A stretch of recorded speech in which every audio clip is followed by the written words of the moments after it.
Hello everyone, welcome back to my channel Sunita Chandra. তো দেখো, সকাল সকাল ব্লগটা শুরু করে দিয়েছি। তো ঋষি এই ঘুম থেকে উঠেছে আর ওর খেলার সঙ্গীরা সব চলে এসছে। তো ঋষিকে তো এখনই প্রাইভেট নিয়ে চলে যাব।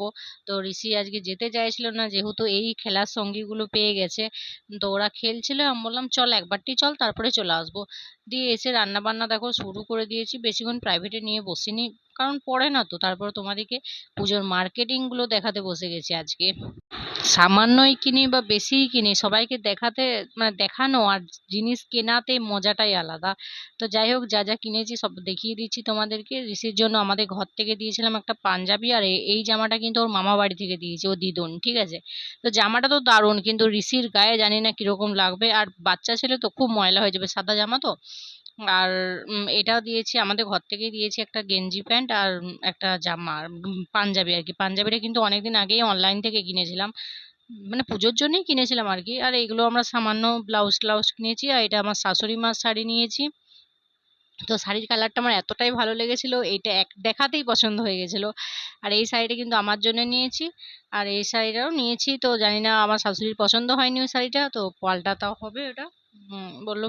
তা আমি আবার আজকে যাব বাজার দিকে একটু, তো দেখি চেঞ্জ করে নিয়ে আসবো। বলছে এতটা ডিপ কালার আমার ভালো লাগবে না, বিধবা মানুষ তো।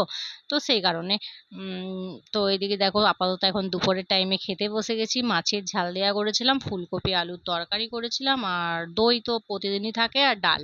আর বেশি কিছু করিনি, তোমার দাদাভাই যেহেতু আজকে বাইরে গেছিল। এই দেখো, তারপরে বিকেল হয়ে গেছে। ঘুম টুম থেকে উঠে পর একটু রেডি হয়ে গেলাম, তাও কিন্তু সন্ধেবেলা বেগনি টেগনি বাড়ির সমস্ত কাজ করে দিয়ে তারপরে রেডি হয়েছি বাজার যাবার জন্য। আর শপিং করতে না কার কোন মেয়ের ভালো না লাগে, কিন্তু টাকা থাকলেই হলো আর কি শপিং করা। তো যাই হোক, আমারও ভালো লাগে বেশ শপিং করতে, মনে হয় বেশ অনেকগুলো করে টাকা নিয়ে যাব আর আমরা বেশ গাদা গাদা শপিং করব।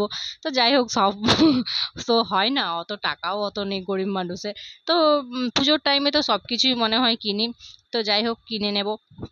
আজকেও একটু যাব, কারণ হচ্ছে জুতোগুলো না কালকে কিনা হয়নি, জুতোগুলো আর কি পাইনি। তো সেই কারণে আজকে আবার যাব জুতোগুলো কিনতে। আর আমার পুজোর টাইম এলেই না মনে হবে এক জোড়া অন্তত জুতোটা নিই, জামা কাপড় যাই হোক না কেন। এই যে দেখো, দোকানদানি বেরিয়ে গেছি, আর যা ভিড় পুজোর সময়, বাপরে বাপ, ঠেলা ঠেলি করে ঢুকতে হচ্ছে একদম। যারা সোনামুখীতে থাকো এই জায়গাটা নিশ্চয়ই চিনবে, আমি কিন্তু এই জায়গাগুলোতেই জুতো কিনি। আর ঋষির একটা জামাও কিনে নিলাম এখান থেকেই। তো সেই কারণে তোমাদেরকে একটু দেখিয়ে দিলাম। সারাদিনের ব্লগটা কিরকম লাগলো বলবে একটু।